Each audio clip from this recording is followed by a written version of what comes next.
one of my favorite female rainbows that I produced. And she's just on the cusp of being ready to breed. It took her a long time. She was a slow eater. I have her with my Hypo pied. This is a Hypo Super Hurricane Enchi Rainbow Visual. Dave Palumbo here for Muscle Serpents Daily, and it looks like a haunted castle in the background there. Look at that sky. What a beautiful sky here as the sun's completely setting here in Cape Coral, Florida. The peacocks are chirping in the background, and I am still going into the snake room and I'm still filming. But I will tell you this, I have a really special deal for you guys this daily update. What's the deal? My rainbow project. I am offering up a breeder het rainbow female and a combination het rainbow male, proven breeder. Both are proven breeders. I have two possible males you can pick from, one female, or you can take both males and the female, and you will be producing rainbows this season, more than likely, assuming you don't, have bad odds. But I'm telling you, this is a once-in-a-lifetime offer. I know a lot of people want to get into the rainbow project. I'm offering up a breeder het rainbow female, and I am offering up a het rainbow male. All the males are Hypo and Enchi at the very least. One has butter and one has pastel in it as well. You guys can choose which one you want. I will show you in the video today which ones are offering. I'll put them up on Morph Market as well. And first come, first serve. That's the exciting news. Second order of business is we're just going to go in and take a look at what's going on in the snake room today. We did a little bit of feeding today. Today's kind of an off week, but I do some frozen thaw today, and we have a baby rabbit that I've been having sit in the freezer. I had a few of them that my rodent guy gave me, and I'm going to try to feed the Anaconda today. So let's go take a look and see what we got. I'm out here on my property, and as you can see, that's called Gator Slough. It's a flowing river, but it technically is a canal, I guess. But alligators, fish in there, pretty much anything you can imagine. And look what I caught. You hear the peacocks in the back. Here's a really nice turtle. These turtles will go during breeding season, which is now. They'll go from the Gator Slough, they'll go all the way over there. There's like some swampland over there, and they seem to go back and forth. So I don't know if they're going for mating purposes. I never really see them crossing my lawn except around this time of year. And I saw this guy walking before, so I figured let's take a look at him. Lift him up. There he goes. Beautiful little turtle. We'll let him go up on his way. But we love to see our wildlife here in my backyard. It kind of makes me feel like, cool, I got my own pets here, right in my own backyard. And they're free to do whatever they want, right guys? We'll see more turtles definitely over the next couple of days, I'm sure. Look at this beautiful girl, yes. She's doing so well. I came in today, she was at the glass. I opened the glass up. I started petting her, giving her a little rubbing under the chin here. Now she's doing a little tongue flicking. That's good. Tongue flicking is a good sign. She's letting me rub her ears a little bit. She's not running away, which she sometimes usually does. And she still might run away when she gets a little sick of me.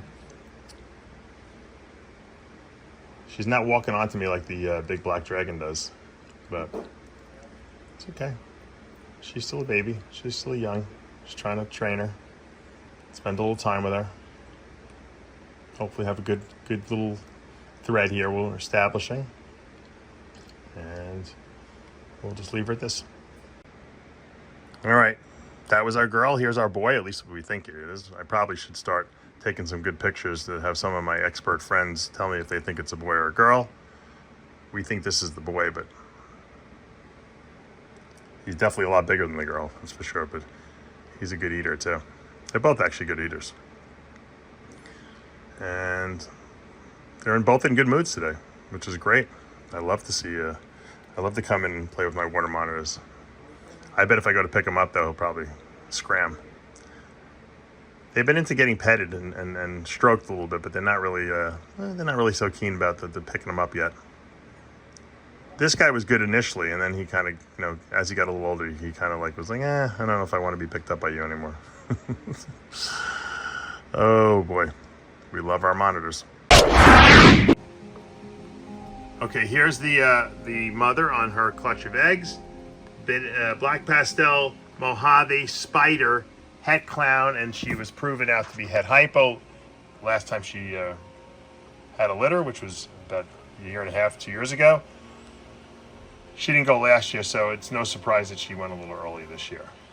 And she's on a bunch of decent eggs, and there's another egg in the back there. So we'll pull those eggs. They look good to me. So if we could produce some more Black Pastel, Banana, Hypo clowns, I would be absolutely thrilled. Really, really thrilled. Now, we really hit really good odds with that male because the father was a Het Hypo, and she's Het Clown. He was Visual Clown. So, the odds have to really align themselves to get good. Now, if the father of this clutch happens to be the son, which is the Hypo, Banana, Black Pastel Clown, we're gonna have much better odds at hitting more of those. So that's always the goal. Plus, we could get a super Black Pastel. What would a super Black Pastel, Banana, Clown, Mojave look like? Pretty cool, I imagine. All right, here's one of the potential sires of the clutch. This is a Black Pastel, Banana Hypo Clown. And we got really lucky with this boy because the mother was a potential possible Het Hypo. She proved out. And so we got this beautiful boy. He was gorgeous when he was born, even more impressive than he is right now. But he is the second male we put in. The first male we put in, I'm going to show you right now because I'm hoping he's the father. But if he's not, we still have another good father because the other potential father is actually his father. So, because this is, we're breeding him back to his mom. All right. To get the white snake, the super fire, this is the other potential dad. This is Pastel, Banana, Mojave Clown, Het Hypo. He was sold to me actually as a visual hypo. It proved out to be Het Hypo, which is okay because my female, I'm going to show you in a minute, it was a possible Het Hypo. She turned out to be a Het Hypo. That's why this pairing, this guy and my female, I'm going to show you in a minute, gave me that amazing male I showed you before, which was that Black Pastel Banana Hypo Clown. So he's great in his own right. And either one of them will be a good father. So only difference is if I breed this one, if this one's the father, we could potentially produce super Mojaves, which we did do in the last litter. And I actually held back that super Mojave because it was so amazing. All right, 6 good eggs, no slugs. That's a good clutch, good fertility. They all look like they have vessels and embryos in them. This is the second day in a row we've had a clutch, and the second day in a row we've had 6 eggs. So, I always people always ask me how many eggs does ball pythons have. Usually on average 5 to 6, I would say.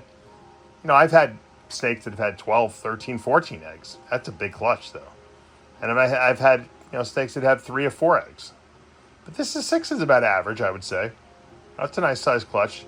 It's enough to hit your odds, especially if you're looking for 1 in 25, or a 25% chance, 1 in 4 odds, especially with the hypo, Het Hypo to Het Hypo we're breeding in this particular clutch.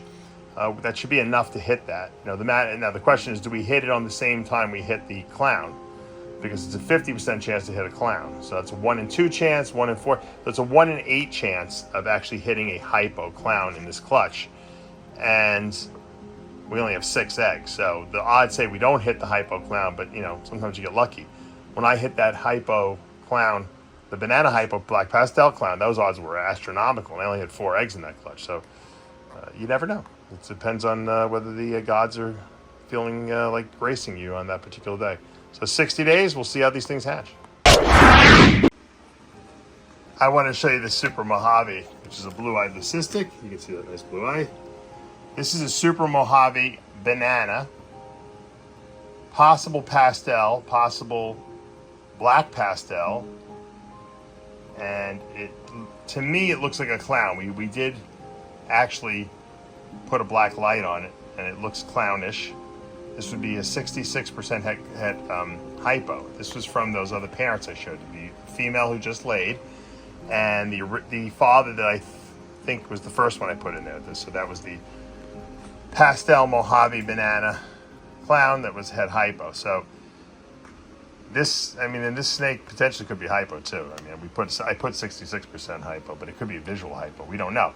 When you wipe out everything with a leucistic, like a blue-eyed leucistic like this Super Mojave, you never know what you get. So I had to, he's a male. I held him back because I was afraid to sell him because I was afraid I was going to sell a powerhouse, you know, and so he's ready to breed. We should probably breed him this year with something just to prove him out and see what he's got in him. See if he's got the black pastel in him. I'm pretty sure he's got banana because he's got a red pupil, but you know, you never know. If he's visual clown, that would be really cool as well. Maybe I should breed him to like a either a clown or a het clown female just to see what he produces. He's actually really, really beautiful looking snake too. He's a really clean looking Super Mojave. Super Mojaves have like a purple hue to them. You can see it in his head and his nose. He's more white the rest of his body because I think of all the other genes, because I think he is a visual clown. So we'll see. We'll put him with something this year. All right, we're gonna be feeding today, and Pablo's got we have a couple of rabbits in the freezer we had from my guy Matt, who had given I had him probably for about a year or two. So I said, you know what? I think our Annie Hall, the Anaconda, was ready to eat her first rabbit. Let's see. Oops, she's coming out. Let's see if she grabs it. Whoa! She's like, I love rabbits. I've never seen her coil out like that. Usually she pulls it underneath the paper. I've never seen her come out like this. Wow, she's looking beautiful after that shed. Look at that yellow underneath her. Wow, she's got some good color. And I have no light in here. Pablo hasn't put the light in this cage yet, so we can't even get a true appreciation of her. But there's no light in this cage. Yeah. Oh, there is? Oh, okay. Yeah. No, I thought there was no cage. Look at that. Annie Hall. You know what? Now that I see how big she is, she probably could handle like even a bigger rabbit than this.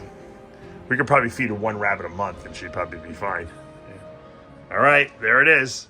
Feeding day here at the facility.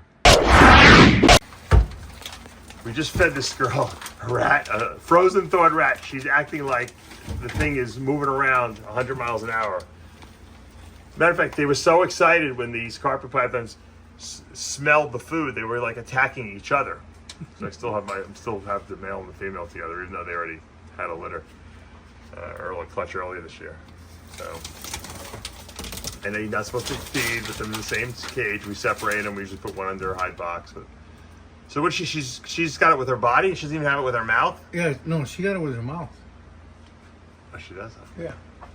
Right. This is the tail of the male.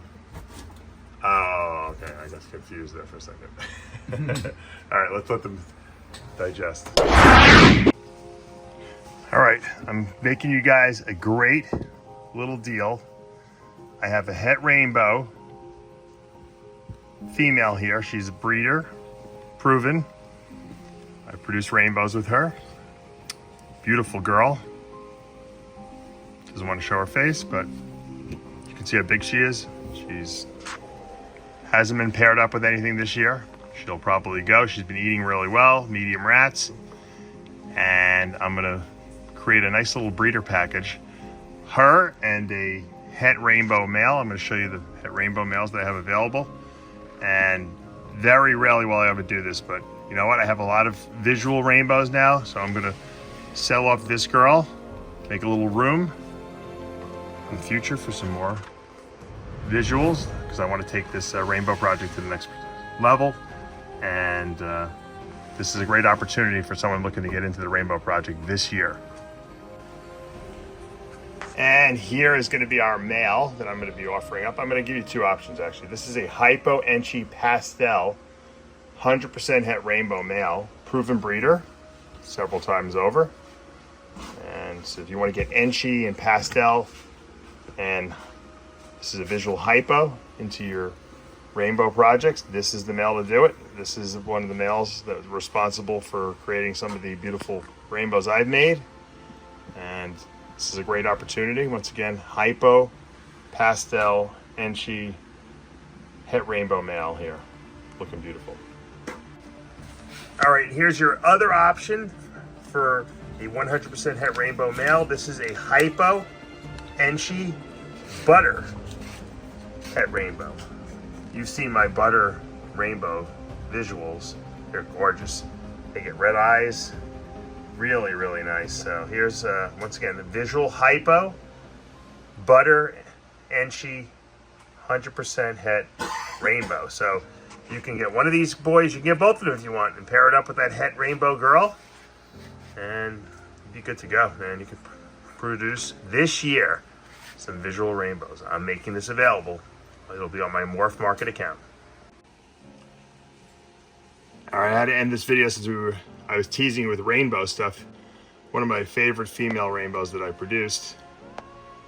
And she's just on the cusp of being ready to breed. It took her a long time. She was a slow eater. I have her with my Hypo pied. This is a Hypo Super Hurricane Enchi rainbow visual. So hopefully we're gonna be able to produce all visual Hypos. We will produce possible Enchis in there. Everything will be Hurricane because we have Super Hurricane in the female, and everything will be double het Hypo pied. So that's what we're hoping for. I don't know if she's going to be old enough, big enough, whatever. I mean, I think she's old enough. I don't know if she's got enough size on her, but I was hoping that, you know, she'll start eating a little bit more, and maybe we'll see her breed this year. If not, I will wait till next year. It's funny because she's a 20, and then we have 21s that are, you know, I just moved, and they're bigger than she is. Look at this beautiful 21. Talk about butter. See her butter rainbow? Does some amazing stuff with that red eye. Beautiful. Guys, I'm telling you, I have a feeling that this little project that I'm offering up is going to go fast, so check it out. Either contact me directly, or you can see it on my Morph Market page and contact me through there, or just hit me up. You can call me on my cell phone. It's available everywhere. I just tongue fed my girl here. She wants more. Not getting more. All right, guys, that's going to do it today for this little evening edition of Muscle Serpents Daily. Hope you enjoyed today's video. Yes, the Anaconda, Annie Hall, took her first rabbit today. It's a small rabbit, but it's a start. You got to start somewhere, right? I think she could have taken a much bigger rabbit too, but I don't like to feed humongous prey items, so I think I have one or two more of those little baby rabbits in the freezer. Maybe in 2 weeks we'll try another one. She's kind of cool. First time I've ever seen her come out from under the paper. She was so excited about that rabbit. She must have liked the smell of it. I love wabbit. Hunting wabbit. That's what she said to me. It really was. All right, guys. Don't forget, act on that rainbow project if you want to pick up that het rainbow female and the het rainbow male that I'm offering up. I have actually 2 males to choose from. You can, once again, contact me directly or go right to my Morph Market account and take a look at that. And I want to send also a big get well soon out to my friend Brian Barczyk. He is battling pancreatic cancer. I'm sure a lot of you guys have probably seen his videos out there. And, you know, Brian and I are friends. I talked to him, and, you know, we discussed supplement and diet advice. I'm going to help him, guide him through his journey here to get through this pancreatic cancer, beat it, and get out on the other side. He's got a lot more to contribute to the reptile world, and, you know, we love Brian. Brian, I don't care. People could say bad stuff about Brian all they want. I am nothing but praise for Brian. He is a great guy. He's a great friend. He loves what he does, and he's probably more than anyone responsible for really, really putting the reptile hobby on the map as far as I'm concerned. So Brian, get well soon. We love you. Prayers, energy, anything we can muster up for you, we're going to put it out there because you're going to beat this. All right, guys, if you love these videos, you know what to do. Hit that subscribe button, turn on those notifications, hit that like button. I'll see you back tomorrow morning.